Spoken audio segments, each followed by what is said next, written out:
Welcome back to the show. It's Dr. Neville Campbell, your host, and this is the Wellness Hustle podcast. Today we're recording and we have some amazing and exciting guests. Today we have one of those guests, Nicola Cummings. She's one of the leading attorneys here in Georgia. She focuses on personal injury, and when I tell you her story will move you, we will take it step by step. We will talk and see where this conversation takes us. But I feel like she has something to share, and there's someone out there who will likely benefit. Nicola, welcome to the show. Thank you, Dr. Of course, it's been a long time. Absolutely. And you don't mind if I switch up with some Jamaican here, do you? I do not. The Guyanese may come out There too. you go. So this is a Caribbean vibe right now, Guyanese and Jamaican. So we're going to really chat. We're going to chat some chat, right? That's right. We're going to talk some talk. We're going to line. No worries. So, we've met it's been about a year and a half now, or a year now since we met, right? Yeah. And when I met you at first, didn't really know your background, didn't really know your roots. So today, I want folks to really just get an understanding of who you are. What brought you to law? What brought you to the States? How did this path happen? And ultimately, how did it bring you to where you are now? Well, I've always wanted to be a lawyer, right? That's one of the things they said that everybody says, I've always wanted to be a lawyer, so I went to law school. But I've always wanted to be a lawyer. Life took me down a different path. And I felt like God took me on that path specifically for a reason. Because when I said I want to be a lawyer, I also said I want to be something that no one else in the world is. Mm-hmm. And so I was a broke single mother in the projects in Brooklyn. It's all right. And life let me know that to get out of the projects, I had to do something. And I determined that something was education. I went to John Jay College of Criminal Justice. Mm-hmm. That was the inaugural year for forensic science. Now they're the premier school for forensic science. So I did a 1-year course on forensic science. And then I packed up my son and we moved to Georgia. Mm-hmm. And when was this? This was right after 9/11. Okay. All right. 9/11 happened. I graduated in December. We packed up our truck in January and left, came to Gwinnett. I worked for Gwinnett County PD for almost 10 years doing forensic science as a crime scene investigator because they hired me due to that fact that I took the forensic science. Yeah. So then they taught me everything forensic science, how to investigate a crime, how to preserve evidence, collect evidence. They sent me to school to be a fingerprint expert. Okay. At some point, I became what's called a certified latent print examiner. So I'm a fingerprint expert. At some point, the federal government called me and said, can you teach our soldiers how to do that? They sent me to Iraq for a year and a half, teaching soldiers, military personnel, all how to forensically exploit improvised explosive devices, IED. And then I did the same thing in Afghanistan for a year and a half.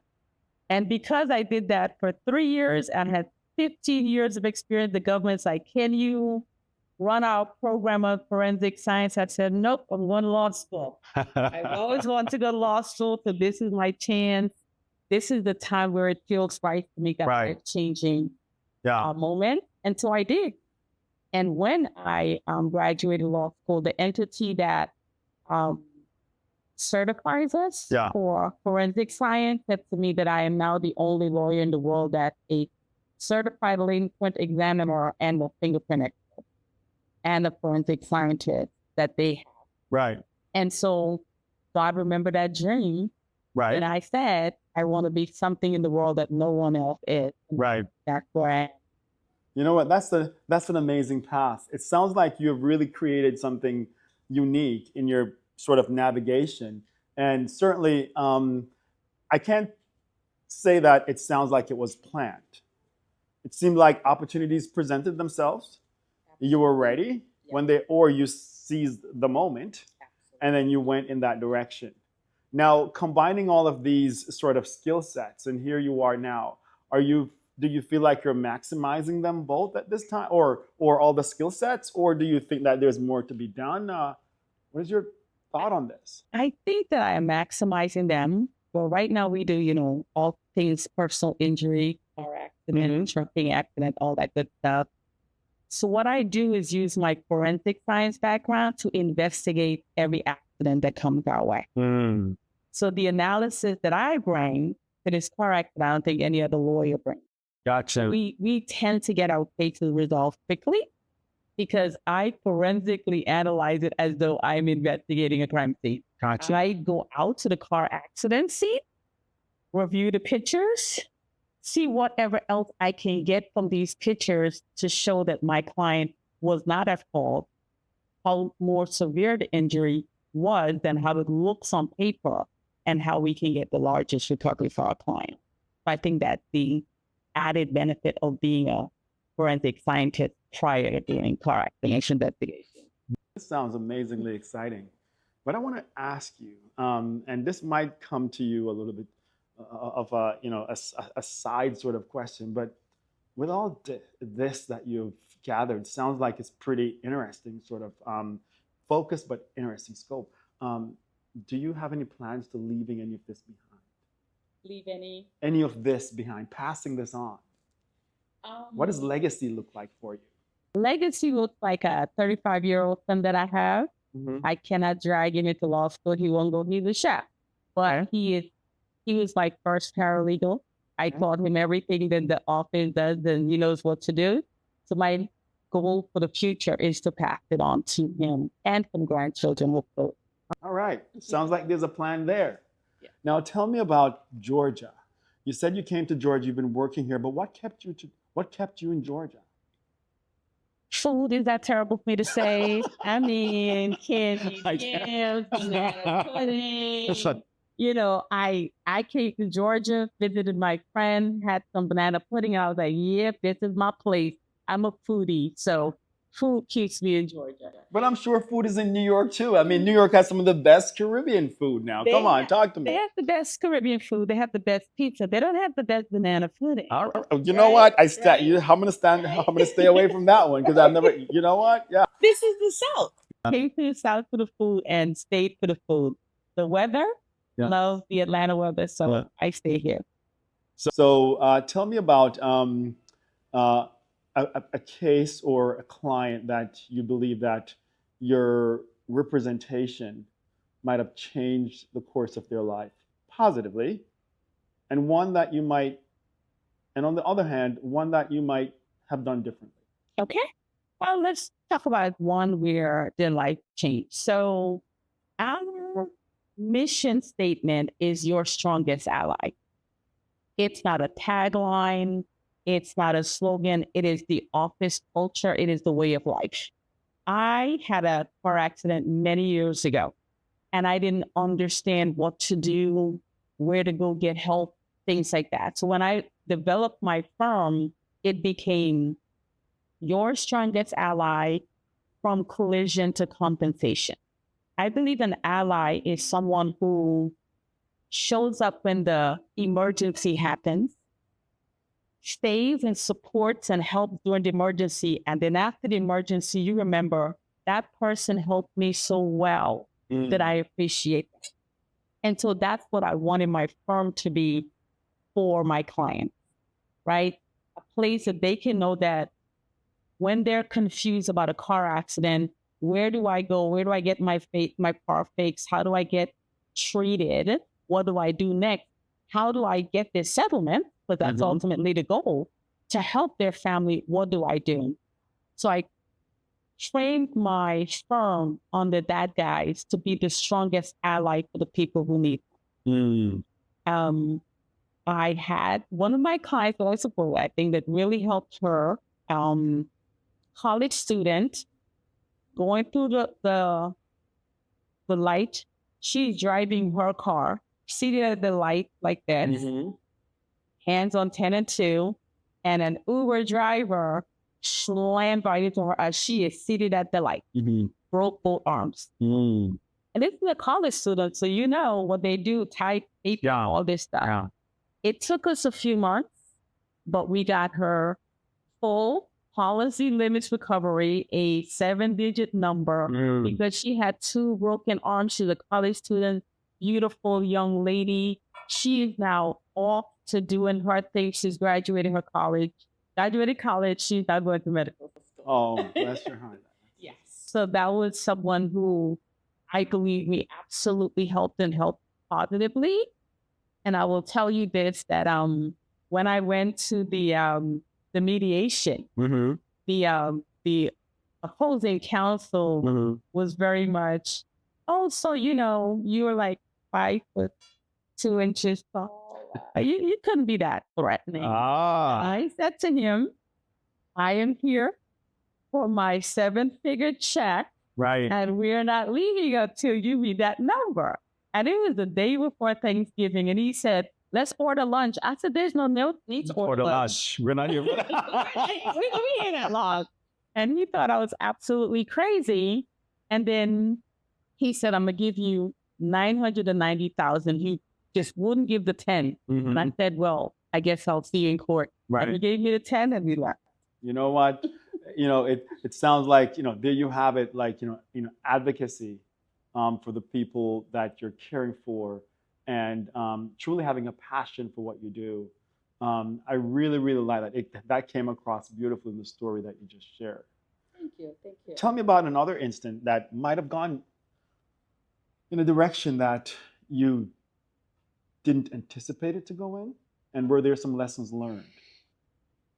Lessons learned. I had another client. She came and picked up a rental. And on the way to a wedding, she came to visit Georgia for a wedding, was a family friend. And 20 years old, she's in the middle back seat of this rental without a seatbelt. Side impact. She goes straight through the center, the windshield, broke her uterus. 20 years old, broke her uterus. My argument is you need to pay because she's 20 years old. She doesn't have any kids. We don't know if she will have kids. And the other side, their pushback was, no doctor has said she won't have kids. And I'm like, not good enough. So we're on litigation on that. Gotcha. Well, hope for the best. It definitely sounds like, there is strong advocacy there. And based on what you explained earlier, it seems like you and your team will leave no stones unturned as you advocate for this young lady. Yeah. I think that's the investigation and advocacy. Gotcha. So let's talk about things that people oftentimes really don't talk too much about: adversity. For me, I've had a lot of adverse situations in my growth and development, whether it's physically, professionally, personally. And we oftentimes almost nonchalantly say, well, adversity makes us stronger. And they do. But sometimes when we're experiencing the adversity, it doesn't feel that way. Absolutely. It doesn't feel that way at all, because that's the human side of us. Any memorable or unforgettable adversity that you've encountered, and how did you navigate? I would say, in terms of that, Professionally and personally, might I ask? Professionally, I think that every client that comes, right, they're searching for help. They're searching for someone to advocate for them, someone to say, how do I handle that? They're not looking for an accident attorney. They're looking for, I can't walk. How am I going to pay my bills? How do you help me navigate that? Yeah. Right. So I think from a general standpoint, it is helping people to navigate the challenges that come after the car accident, right? Do I have lost wages? How do I get my kids to back and forth to school now that I have to go to the doctor and my back is hurting or something like that? So from a general standpoint, I think the advocacy is what's necessary and what we try to do for every single client. From a personal standpoint, I don't want to make everyone sad, but from a personal standpoint, the office was started 8 years ago by my husband and I, and my husband died suddenly 3 months ago. So the office and I are going through some changes. but we're still using all of that momentum to help people. The advocacy hasn't stopped. My husband was a great PI lawyer, and we worked all of our cases together, right? So now with me working the case, advocating for our people, my client, my staff advocating for our client in the same way as he would want us to continue. Wow. So yes, that. I'm not even getting sad. I'm just thinking about, the energy and the strength to continue after how many years of being together, and then after 8 years of building. What is a solid practice? I mean, I, know from a couple standpoint, my wife and I built our business. We talk about business even when the workers are not there. It's on the weekend. We're still doing business. We're going to bed. We may have a 1 hour conversation about something that needs to happen for the business. So business never stops, especially when we're together. Even when we're on vacation, we are still talking business. And so I can't now just imagine with who do you have the conversations with? Mike's son.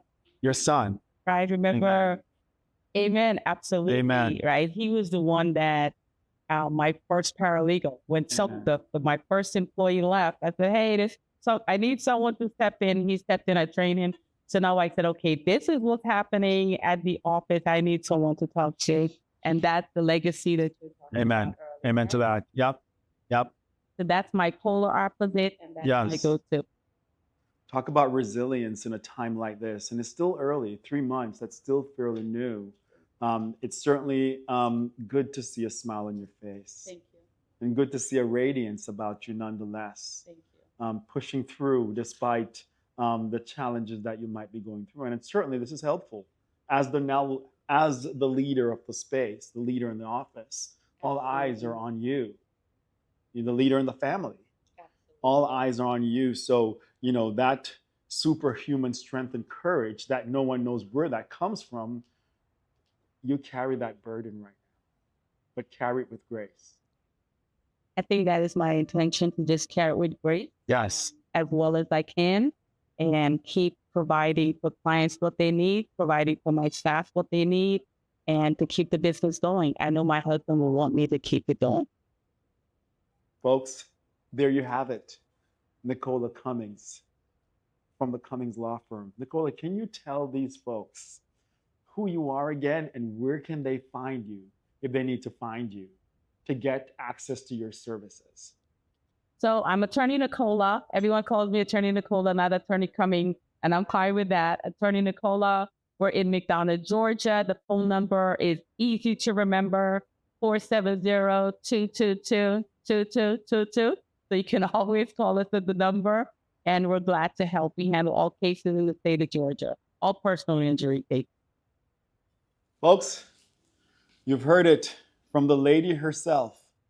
Navigated adversities, navigated several different career professional pathways that God has strategically put in her way, helping her to get to the place where she sits right now, which is to advocate for you and your injuries. Based on the stories she shared with me, I felt the passion coming across, and I'm sure once you've seen the episode, you too will feel the passion. Nicola, it was a pleasure having you today on the Wellness Hustle podcast. Thank you Thank so you very much. All right. Being here was a Of pleasure. course.